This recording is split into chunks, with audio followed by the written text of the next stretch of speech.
भारत माता की जय, भारत माता की जय, बीजेपी जय।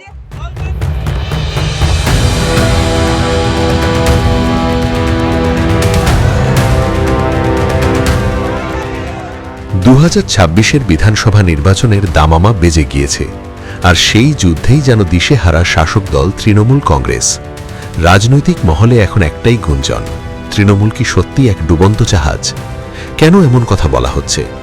কারণ উত্তর থেকে দক্ষিণ পুরো বাংলা জুড়েই শুরু হয়েছে তৃণমূল ত্যাগের হিড়িক। আজ আমরা কথা বলবো দক্ষিণ দিনাজপুর জেলার কুশমন্ডি বিধানসভা নিয়ে, যেখানে নির্বাচনের মুখে বড়সড় ভাঙন ধরল সিপিএম ও তৃণমূলে। 150 বেশি কর্মী সমর্থক সগর্বে তুলে নিলেন ভারতীয় জনতা পার্টির ঝান্ডা। ঘটনাটি দক্ষিণ দিনাজপুর জেলার কুশমন্ডি বিধানসভার করঞ্জি অঞ্চলের। নির্বাচনের ঠিক আগের মুহূর্তে এই গণযোগদান বিজেপির শক্তিকে কয়েক গুণ বাড়িয়ে দিল। কুশমন্ডির বিজেপি প্রার্থী তাপস রায় এবং জেলা সভাপতি স্বরূপ চৌধুরীর উপস্থিতিতে এই 150 জন কর্মীর হাতে তুলে দেওয়া হল দলীয় পতাকা।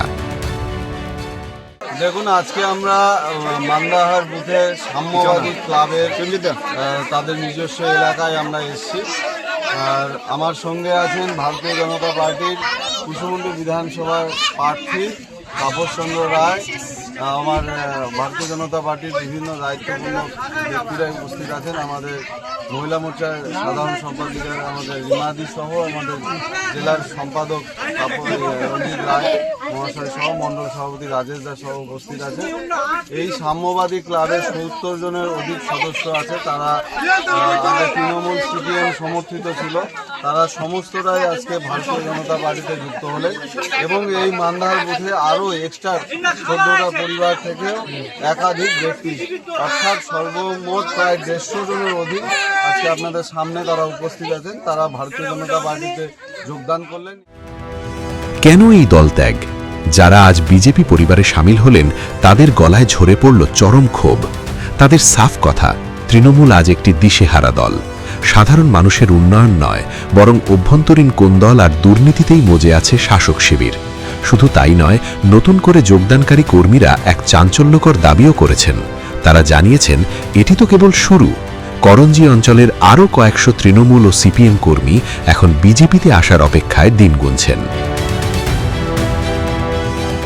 এই কারণে যোগদান করলেন যে দীর্ঘদিন বামফ্রন্ট এবং তৃণমূলের সময় এই কুশমন্ডি এলাকা, বিশেষ করে বালুরঘাট লোকসভার অন্তর্গত এই কুশমন্ডি যে বিধানসভা, এটা কাজকর্মের দিক থেকে সমস্ত দিক থেকে সম্পূর্ণ পিছিয়ে পড়া একটি হচ্ছে বিধানসভা। এখানে এসসি সম্প্রদায়ের মানুষ সবচেয়ে বেশি বসবাস করে, তারপরেও এখানে কোনো রকম উন্নয়ন এই এলাকায় এসে পৌঁছায়নি। তারা বারংবার এখানকার বিধায়ক, এখানকার আরও যারা পঞ্চায়েত নেতৃত্ব দেয় তাদের কাছে বলেছে, কিন্তু কোনো লাভ হয়নি। বরঞ্চ বিভিন্ন নির্বাচনে এখানে হিংসা হয়, পঞ্চায়েত নির্বাচনে ভোট লুট হয়। এইগুলো করে এরা দীর্ঘদিন মানুষের যে গণতান্ত্রিক অধিকার সেটাকে হরণ করার চেষ্টা করেছে। আজকে কুশমন্ডি বিধানসভায় যিনি আমাদের ভারতীয় জনতা পার্টি প্রার্থী আছেন তার উপস্থিতিতে যোগদান সম্পন্ন হলো। আগামী দিনে তারা ভারতীয় জনতা পার্টির ছত্রছায়ায় ও বিভিন্ন কার্যক্রমে অংশগ্রহণ করবে। রাজনৈতিক বিশ্লেষকরা বলছেন, কুশমন্ডির এই ভাঙন কেবল একটি বিধানসভার ঘটনা নয়, এটি আসলে সারা রাজ্যের প্রতিচ্ছবি। একদিকে যেখানে তৃণমূল ঘর সামলাতে হিমশিম খাচ্ছে, অন্যদিকে বিজেপি তাদের সুশৃঙ্খল সাংগঠনিক শক্তি দিয়ে মানুষের মনে জায়গা করে নিচ্ছে। জেলা সভাপতি স্বরূপ চৌধুরী এবং প্রার্থী তাপস রায়ের এই সাফল্য প্রমাণ করছে যে দক্ষিণ দিনাজপুরের মাটিতে এবার পদ্ম ফোটানো কেবল সময়ের অপেক্ষা।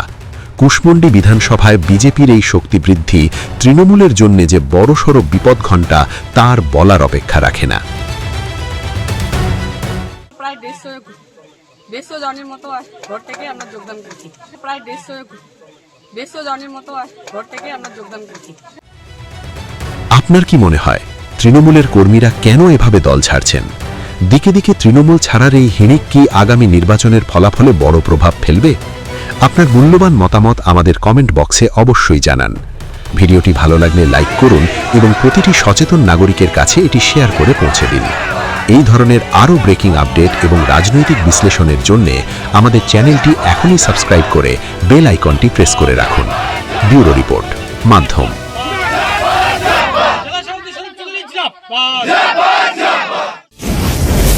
मोदी जी का विजन, विकसित भारत।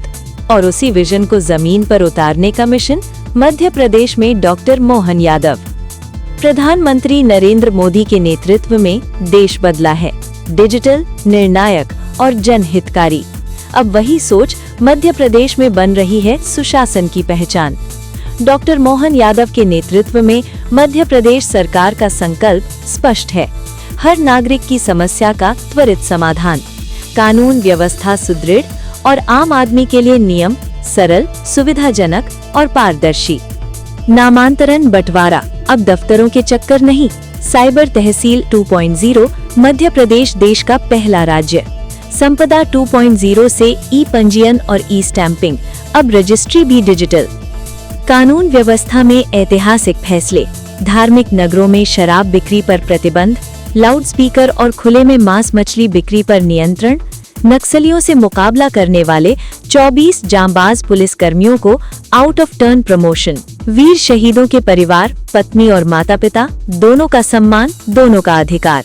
जन कल्याण पर्व 35,000 करोड़ रुपए से अधिक के विकास कार्य, गरीब, युवा, अन्नदाता और नारी हर वर्ग तक योजनाओं का 100% लाभ। जब विजन मोदी जी का हो और मिशन यादव जी का, तो तय है मध्य प्रदेश का उज्जवल भविष्य।